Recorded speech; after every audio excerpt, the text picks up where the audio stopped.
So I was raised in a sort of Christian household, with mum and dad being sort of evangelists for churches, and yeah, that was just kind of being in around church and other Christians was just a way of life. When I was about 10, going on 11, I realised that I wasn't a Christian because I hadn't been baptised, and I knew that I wanted to be wherever Jesus was, and so I got baptised at that age. And shortly after that, once I hit my teens, it's when I started to, my eyes were open to what the world was all about, and I kind of went off like the prodigal son, a bit of a rebel. I would get drunk and stuff like that. When I was like 15, I got into smoking. I was in a band, and so we had lots of like party lifestyle and stuff like that. I always believed in God, I always believed in Jesus, but like for some reason I just thought it's just not for me right now. But maybe when I'm older, I'll grow into that sort of thing.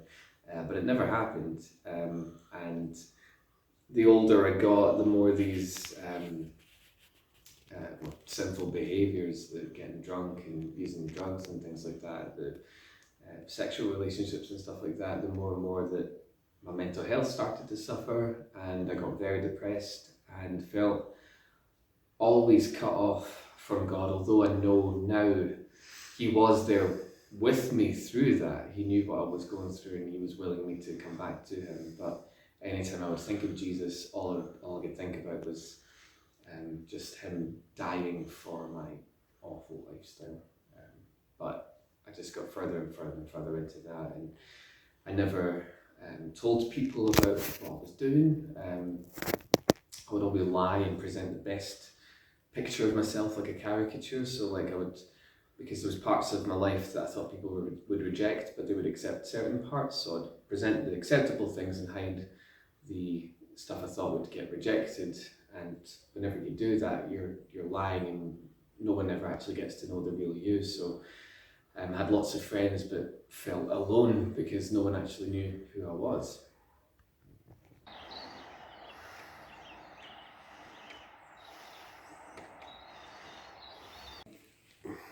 So February 2017, 2 years into my marriage, my wife and I, our sort of pattern of living was Monday to Friday we'd be working, and as soon as we come home from work we would smoke a joint and then watch something, movies, TV shows, whatever. And so we were like, not just through the drugs, we were just living in a fictional reality, if that makes sense. And we just piled fiction on top of fiction on top of fiction, and we both got so sick of it, sick of a lack of truth.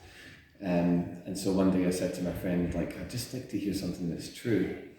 And he pointed me towards some documentaries, not Christian or anything like that, but just talking about like the history of the wars that have happened over the past 50 years and stuff. And it kind of showed me that everything I believed about governments and society and stuff like that wasn't really true, and that my life was based on a lot of lies. And I had a bit of a mental breakdown. But at that time, the one thing that shone as a bright light to truth was the Bible, because everything I'd learned rocked my life in the world, but it just added to the truth that was in the Bible. And the way that I was seeing governments play out reminded me of how Israel were in the Old Testament, and some of the church experiences as well. So I kind of lost faith in the church, and gained faith in God, because I put all of my faith in us as people carrying out God's business rather than God Himself being the one at work. So that started a process of just challenging everything in my life that was a lie. My wife and I broke down our marriage and sort of got all the lies that we told ourselves, like as I said, about presenting the best self and hiding the other stuff. We got all the stuff that was hidden out, and just got completely unified and sort of started a new relationship together. And when we did that, we said, well, why don't we try and put God at the centre of our lives and see what happens? And so when we did that, we We started volunteering at Glasgow City Mission. We stopped all the drugs like that, and anytime a Christian would offer like for us to come over, or if there was an event or anything, we just said yes, because we were so hungry for the truth, hungry to see God, and we grew just exponentially through that period. There was one point where, around the time of the mental breakdown, I don't tell many people this, but I was alone in the house, and I was in the bathroom at one point washing my hands, and like I started to black out. I was falling to my knees, and I really thought I was going to die. It was a weird experience, but I didn't die. And when I went into the living room, like I just broke down crying, and it felt like for the first time that God saw me and knew I was there, and that everything was okay, and it just sort of showed me that throughout all the experiences I'd had in life, when I thought God wasn't there, that He was the only one that actually knew me and loved me for who I was, which I'll never forget that moment. It was a weird supernatural experience, but that, I think, is where I really started to grab hold of God.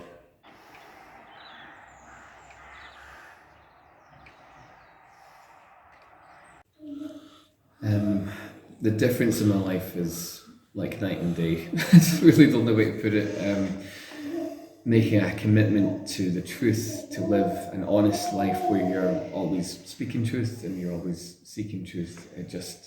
Everything kind of falls into place. I'm trying to think in terms of practical day to day. Obviously, I'm sober, always clarity of mind.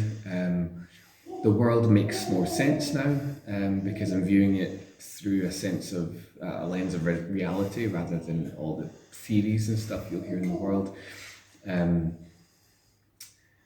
But it does reach a stage where it kind of plateaus, in terms of like when you kind of get fixed out of bad behaviours, you're then kind of a normal-ish person, if you say that. And that's where Christians really need to start sort of pushing themselves to grow and grow and grow spiritually.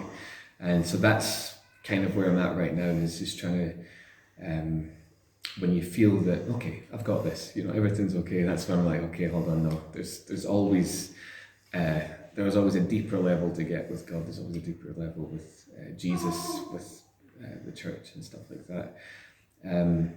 Studying the Bible with other Christians was such an amazing thing, that really brought out a lot of issues that I had that I didn't really know were there, a lot of blind spots. And I would encourage anyone to do that as well, because it's one thing to be honest between yourself and God. It's another thing to be honest between yourself and your wife. It's another thing to be honest between yourself and a brother.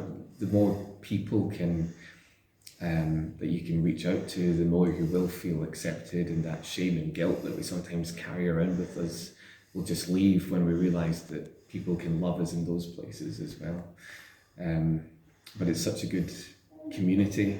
And the times when you get alone with the Bible and prayer, like sometimes it can seem like a chore, something that you maybe don't want to do, but when you do it, everything becomes alive. It's such you can't describe what you need to do for yourself, but yeah, I wouldn't trade it for anything. And it's kind of that, like I couldn't, like I'm so past the point of that this is just truth, that if I tried to go away from it, I would always know what I'm doing, and I would know that I'm living my life out with what's real, if that makes sense. So past the point of no return, this is it. All or nothing.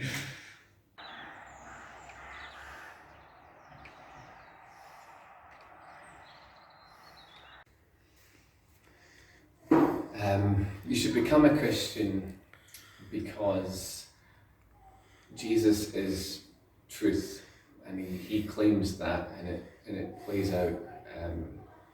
You'll find when you read the New Testament that what he says is true, and what he teaches about life is true, that he really speaks to the heart of everyone. The amazing thing about the scriptures is that once you open them and start reading them, the words just jump off the page, because It's written for the human heart, our condition, our emotions, everything is brought up and presented in a way that makes sense, and that you can just see it happen in your life. And when you start applying what you read to what you see around you, you see it everywhere. The Bible is just constantly unfolding around us, like stories and stuff like that.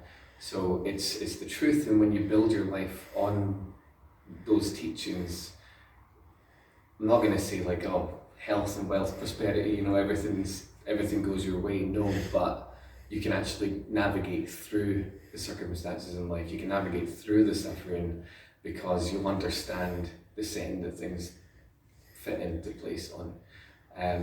So there's that. If you're not basing your life on truth, then you're going to have chaos, and it's going to be very difficult to get through things. But that's just a small level of why this is attractive to me. There's the love, love that you'll have never experienced before, knowing that you're loved, knowing that you're totally forgiven, knowing that you're at peace with your Maker is, you can't trade anything for that. It's priceless.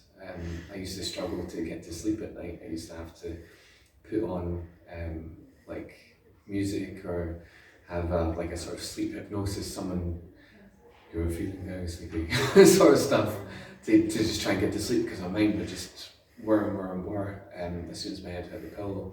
I sleep absolutely fine, and have done ever since I became a Christian, because I'm no longer anxious. So like just the love between Jesus and me, between me and everyone else around me, whether it's my family, my wife, brothers and sisters in the church, it's just so encouraging, and you feel at home. It really is. Becoming a Christian just feels like coming home, and it's a home that God's made for everyone to be part of. That's why you should become a Christian, because I want to love you and see you wherever we meet.